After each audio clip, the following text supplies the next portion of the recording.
राम राम दोस्तों, नमस्कार। आपका मेरे चैनल पे स्वागत है। और आज बात करती हूँ आम्ल की एकादशी की। आम्ल की एकादशी एक पवित्र और शक्तिशाली पर्व है जो हिंदू धर्म में बहुत महत्व रखता है। यह पर्व भगवान विष्णु की आराधना पूजा के लिए मनाया जाता है।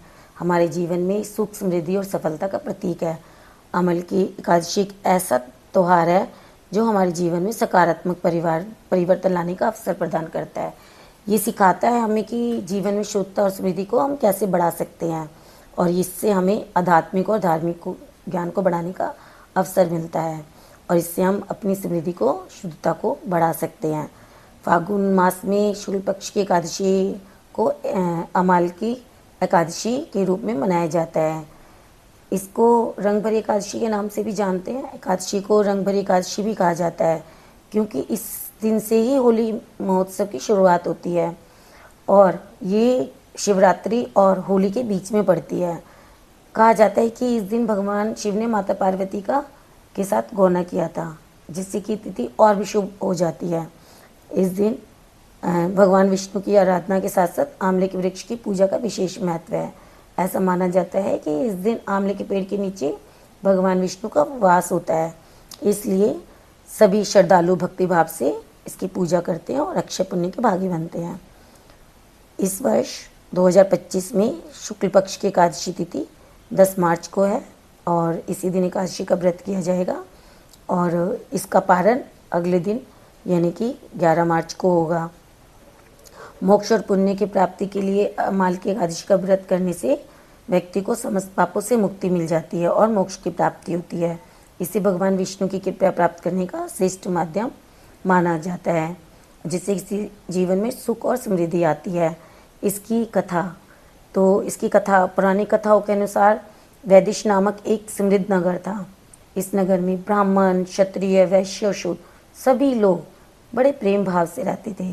सभी नगर निवासी और भगवान और राजा सब कोई भगवान विष्णु के अनन्य भक्त थे, और कोई भी नास्तिक नहीं था। इस धार्मिक नगर के राजा चैत्ररथ थे, जो अपनी वीरता और धार्मिकता के लिए जाने जाते थे। उनके शासन में कोई भी व्यक्ति दरिद्र नहीं था, और सभी नगरवासी एकादशी का व्रत श्रद्धापूर्वक रखते थे। एक बार फागुन मास में आम्ल की एकादशी का पवित्र दिन आया। नगर के सभी निवासियों ने और राजा ने इस व्रत को भक्ति भाव से किया। उन्होंने मंदिर में आंवले के वृक्ष की पूजा की और पूरी रात भगवान विष्णु की भजन कीर्तन किया और जागरण किया। उसी समय एक पापी शिकारी, जो कि भूख और प्यास से व्याकुल था, मंदिर में आया और मंदिर के कोने में बैठ गया और अनजाने में ही जागरण में शामिल हो गया और भगवान विष्णु और एकादशी की महिमा की कथा सुनी। तो अनजाने में ही उसने पूरी रात जागरण में बिता दी।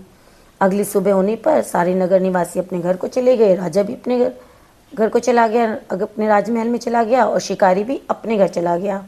कुछ दिन बाद शिकारी की मृत्यु हो गई, परंतु आंवल की एकादशी की कथा सुनने और जागरण में भाग लेने के कारण वो उसके पुण्य का भागी बन गया, और उसका पुण्यजन्म राजा विदुरथ के पुत्र के रूप में हुआ। राजा ने उसका नाम वसुरथ रखा। वसुरथ बड़ा होकर एक शक्तिशाली राजा बना। एक दिन वो शिकार खेलने के लिए जंगल में गया और रास्ता भटक गया और थक कर एक पेड़ के नीचे सो गया। तभी कुछ पहाड़ी डाकुओं ने उसे घेर लिया और घातक शस्त्रों से हमला कर दिया। आश्चर्यजनक रूप से जैसे ही डाकू उसके ऊपर हमला करते शस्त्रों से, तो वो शस्त्र फूलों में बदल जाते। डाकुओं की संख्या बहुत ज़्यादा थी और राजा संघर्ष करते करते मूर्छित होकर धरती पर गिर गया। तभी उसके शरीर से एक दिव्य शक्ति प्रकट हुई, जिसने सभी डाकुओं का संहार कर दिया और फिर अदृश्य होकर राजा के शरीर में समाहित हो गई। जब राजा की चेतना लौटी तो उसने चारों ओर देखा तो डाकुओं के निष्प्राण शरीर पड़े हुए थे। ये चमत्कार देखकर वो चकित रह गया। तभी एक आकाशवाणी होती है और बोलती है, हे राजन, यह चमत्कारी रक्षा तुम्हारे आंवल की एकादशी व्रत के प्रभाव से हुई है। तुम्हारी देह से प्रकट हुई वैष्णवी शक्ति ने इन दुष्टों का नाश कर तुम्हारी रक्षा की है। ये सुनकर राजा बहुत हर्षित हुआ और अपने राज्य लौटकर उसने सभी को आंवल की एकादशी के व्रत का महत्व समझाया, जिससे प्रजा में भक्ति और श्रद्धा और भी बढ़ गई। और राजा वसुरथ ने भगवान विष्णु की कृपा को समझा और धर्मानुसार शासन किया और धार्मिक कार्यों में लीन हो गया और अपने राज्य में शांति और समृद्धि स्थापित की। अब इस अमाल की एकादशी के व्रत की विधि देख लेते हैं। इसकी व्रत की विधि करने के लिए पहले दिन से ही तैयारी कर लेनी चाहिए। इस पहले दिन सात्विक भोजन करके अगली सुबह स्नान के बाद व्रत का निश्चय करना चाहिए। और ब्रह्म मुहूर्त में उठकर गंगा जल पवित्र जल से स्नान करना चाहिए। भगवान विष्णु, देवी लक्ष्मी और आंवले के वृक्ष की पूजा करनी चाहिए। इसमें जल, कुमकुम, हल्दी, अक्षत और फूल अर्पित करें। दीप जलाकर परिक्रमा करें और भगवान विष्णु की आराधना करें। भगवान विष्णु की मूर्ति के सामने या चित्र के सामने दीप जलाकर तुलसी दल अर्पित करें। ओम नमो भगवते वासुदेवाय मंत्र का जाप करें और विष्णु सहस्त्र नाम का पाठ करें। विष्णु और दिन भर कीर्तन करें, भगवान का ध्यान करें। कुछ लोग फलाहार करते हैं जबकि कुछ निर्जल व्रत रखते हैं। दिन भर भजन कीर्तन और सत्संग करें और अमल की एकादशी व्रत की कथा को सुने और उसका पुण्य लाभ लें।